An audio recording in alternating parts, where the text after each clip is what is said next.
In the early morning, when it was still dark, Ranbir stopped in the jungle behind Mr. Harrison's house and slapped his drum. His thick mass of hair was covered with red dust, and his body, naked but for a cloth round his waist, was smeared green. He looked like a painted god, a green god. After a minute he slapped the drum again, then sat down on his heels and waited.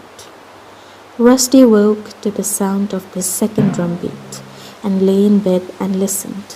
It was repeated, traveling over the still air and in through the bedroom window. Thump. A double beat now, one deep, one high, insistent, questioning. Rusty remembered his promise that he would play Holi with Ranbir, meet him in the jungle when he beat the drum. But he had made the promise on the condition that his guardian did not return. He could not possibly keep it now, not after the thrashing he had received. Thum, thum, spoke the drum in the forest. Thum, thum, impatient and getting annoyed. Why can't he shut up? Muttered Rusty. Does he want to wake Mr. Harrison? Holi, the festival of colors, the arrival of spring, the rebirth of the new year, the awakening of love. What were these things to him? They did not concern his life. He could not start a new life, not for one day. And besides, it all sounded very primitive, this throwing of color and beating of drums. Thum thum. The boy sat up in bed. The sky had grown lighter. From the distant bazaar came a new music, many drums and voices, faint but steady, growing in rhythm and excitement. The sound conveyed something to Rusty, something wild and emotional, something that belonged to his dream world, and on a sudden impulse he sprang out of bed. He went to the door and listened. The house was quiet. He bolted the door. The colors of Holi, he knew, would stain his clothes, so he did not remove his pajamas. In an old pair of flattened rubber-soled tennis shoes, he climbed out of the window and ran over the dew-wet grass, down the path behind the house, over the hill and into the jungle.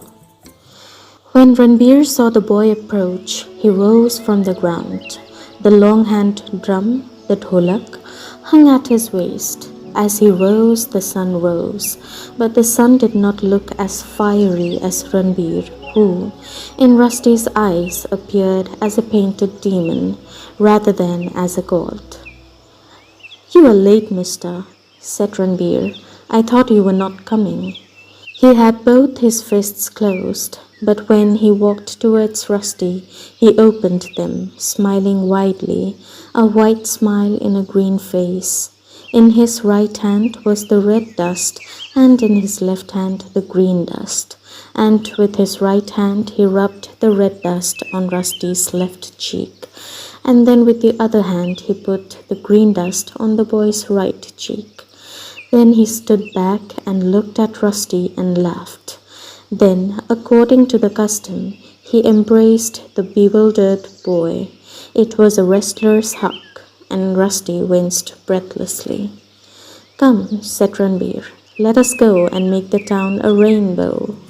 And truly that day there was an outbreak of spring. The sun came up and the bazaar woke up. The walls of the houses were suddenly patched with splashes of color, and just as suddenly the trees seemed to have burst into flower, for in the forest there were armies of rhododendrons, and by the river the poinsettias danced. The cherry and the plum were in blossom, the snow in the mountains had melted, and the streams were rushing torrents.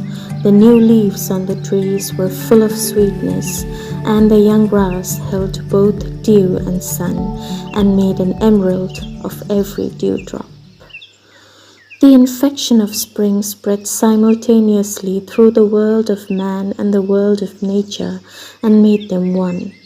Ranbir and Rusty moved round the hill, keeping in the fringe of the jungle until they had skirted not only the European community but also the smart shopping center. They came down dirty little side streets where the walls of houses, stained with the wear and tear of many years of meager habitation, were now stained again with the vivid colors of Holi. They came to the clock tower.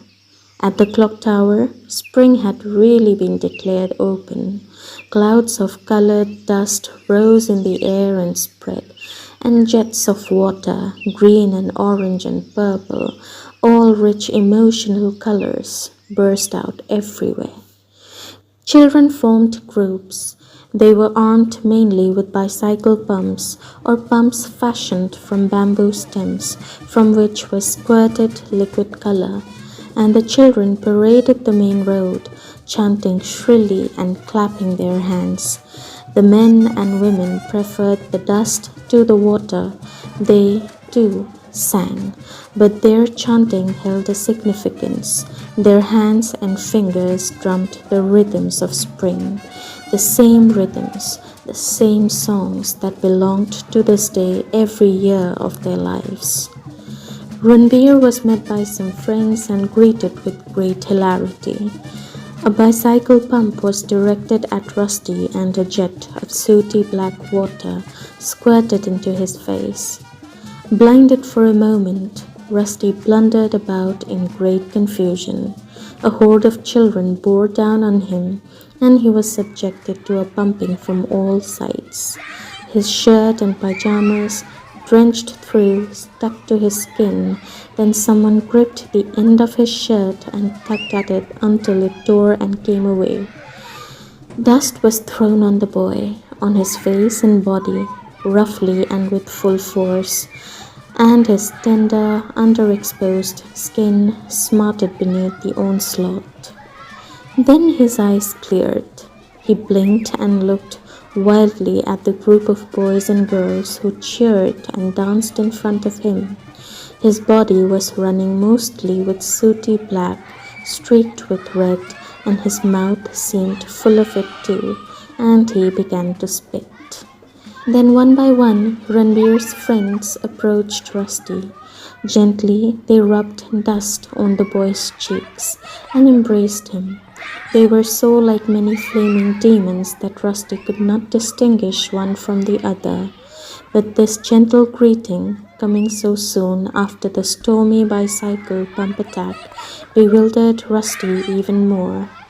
Ranbir said, "Now you're one of us. Come." And Rusty went with him and the others.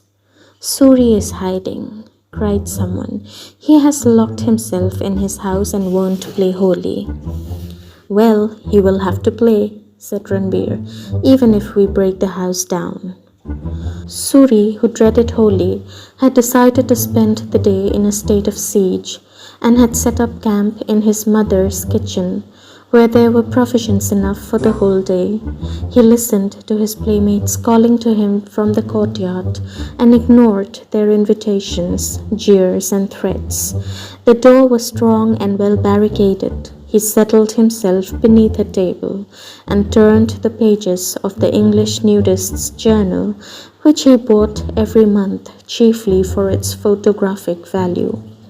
But the youths outside, intoxicated by the drumming and shouting and high spirits, were not going to be done out of the pleasure of discomfiting Suri, so they acquired a ladder and made their entry into the kitchen by the skylight. Suri squealed with fright.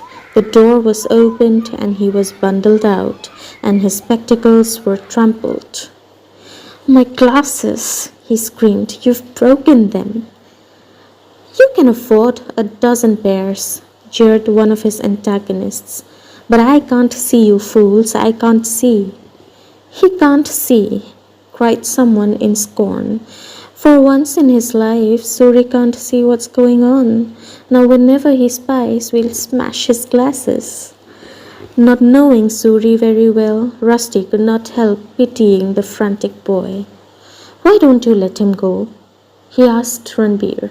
"Don't force him if he doesn't want to play." But this is the only chance we have of repaying him for all his dirty tricks. It is the only day on which no one is afraid of him." Rusty could not imagine how anyone could possibly be afraid of the pale, struggling, spindly-legged boy who was almost being torn apart, and was glad when the others had finished their sport with him. All day Rusty roamed the town and countryside with Ranbir and his friends, and Suri was soon forgotten. For one day, Ranbir and his friends forgot their homes and their work and the problem of the next meal, and danced down the roads, out of the town and into the forest. And for one day Rusty forgot his guardian and the missionaries' wives and the supple Malakikain, and ran with the others through the town and into the forest. The crisp, sunny morning ripened into afternoon. In the forest, in the cool, dark silence of the jungle, they stopped singing and shouting. Suddenly exhausted, they lay down in the shade of many trees, and the grass was soft and comfortable, and very soon everyone except Rusty was fast asleep. Rusty was tired. He was hungry. He had lost his shirt and shoes.